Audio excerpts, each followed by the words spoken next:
Здравейте! Започваме подготовката за правене на козунака, защото Великден трябва кознак. И за всеки един готвач трябва да има и малко музика, затова братовчеда Лари, така наречения Волен Сидеров, ще пусне някаква музичка за настроение. Имаме яйца, имаме печка, имаме си много неща, стая, хладилник. Ще се върнем след малко. Процеса върви много усилено. Братчеда пресява брашното. Почти готов с брашното. Той е почти готов. Млякото е премерено, сложили сме го на котона, с малко ще го пуснем. Ето е маята. Ето ги яйцата с миксер. В момента братчеда разбива яйцата. Те трябва да придобият златист цвят и разбира се да Готовите начин златист цвят.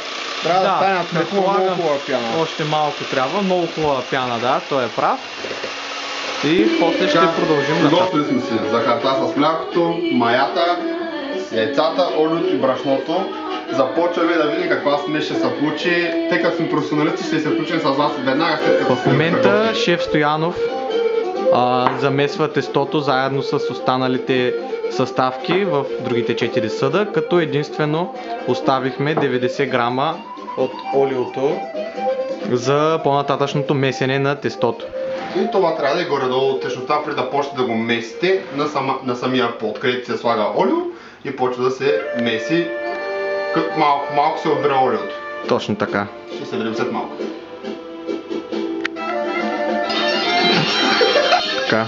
Шеф Стоянов в момента замесва тестото, като плотът е обилно напоен с олио. Ето може да видите, че нашето тесто за великденския козунак придобива доста приятен вид, като сме оставили още 10 на 20 мл олио, ако има нужда от допълнително. И след това ще ви представим как точно да го удрете в масата. Къпнете малко. Да, разбира се. Шеф Неделчев на масата. Ще капна и последните 10 на 20 мл. Хоп! Сега. Така, нашето тесто е почти готово. Шеф Неделчев е започнал така познато блъскане на тесто в плота, но тъй като нашия плот е маса, блъскане на тестото по масата. Трябва да се удари поне 50 пъти, но ние сме на около 99-я, това беше 100-ния или поне докато долу съседите не дойдат и ни кажат, но те трябва да знаят, че българският Великден идва и трябва да се правят кознаци.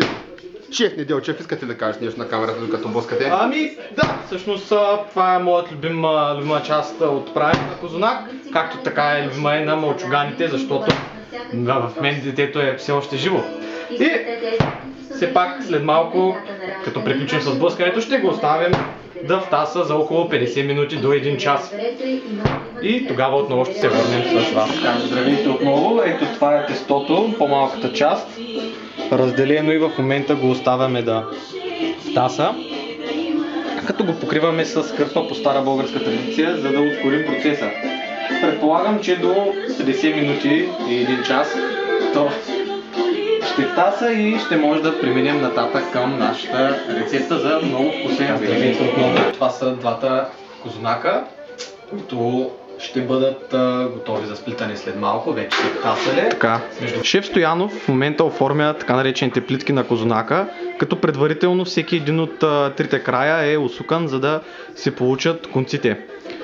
Както виждате, той се справя доста добре, защото се е упражнявал на своята буйна коса. Да, разбира се. Петров, който съм аз. По-точно Стоянов, няма значение. Нищо, аз прекращавам на Петров за случая. Намазаме малко така хубаво отгоре козуначето с олиоце, първо сложихме, сега малко яйчице.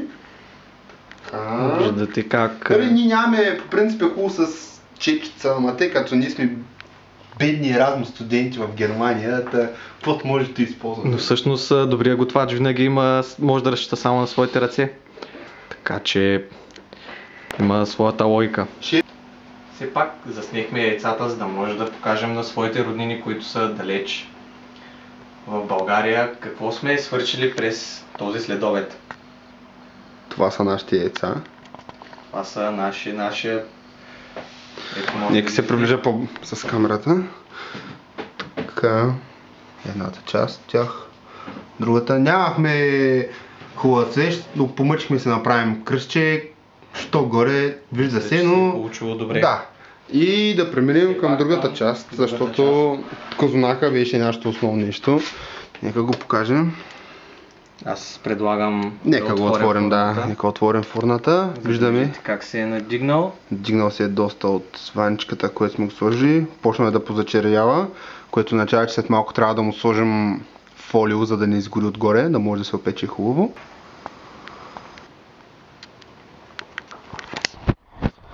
Така, това бяха нашите произведения на изкуството. Сготвихме. Разбира се. По Горизахме стара българска яйцата. традиция сготвихме доста хубави козунаци, мога да кажа. След малко слагаме трапезата. Да, и ще хапваме. Ще хапваме, защото Великден трябва да се посрещне. Разбира се. И тогава ще бъде нашият край на този влог. До нови срещи. Чао да се кажем.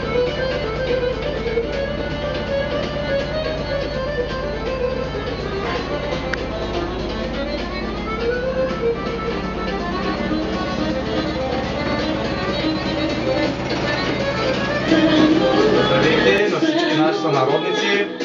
Сега е Великден. Както виждате, ние сме подготвили трапезата, която надявам се виждате, че е абсолютно традиционна. Старахме се колкото можем по-добре. Както виждате, нашия козунак е наполовина изяден, защото наистина се получи много вкусно. И сега Стоянов ще допълни моите думи. Аз няма да допълня повече вашите думи, надявам се това, което се подготви да ви хареса, защото аз съм доставил огромно удоволствие да го направим заедно с вас. Имаме си музика, имаме си традиционна българска ракия. Благодаря, Таде, ще си я приготвил много вкусно. И ние ще засяваме на масата, ще изкажем много на здраве и пожелаем приятен празник. Здраве!